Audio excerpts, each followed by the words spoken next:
ஓம் ஆறுமுக அரங்கமகா தேசிக சுவாமிகள் திருவடிகள் போற்றி.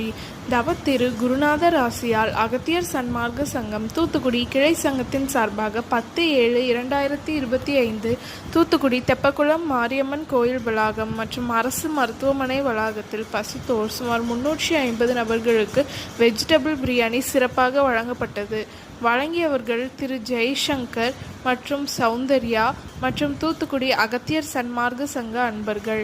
அன்னதானத்திற்கு பொருளுதவி செய்தவர்களும் தொண்டு செய்தவர்களும் அவர்கள் குடும்பத்தாரும் எல்லா வளமும் பெற்று சிறப்புடன் வாழ வேண்டுகிறோம்.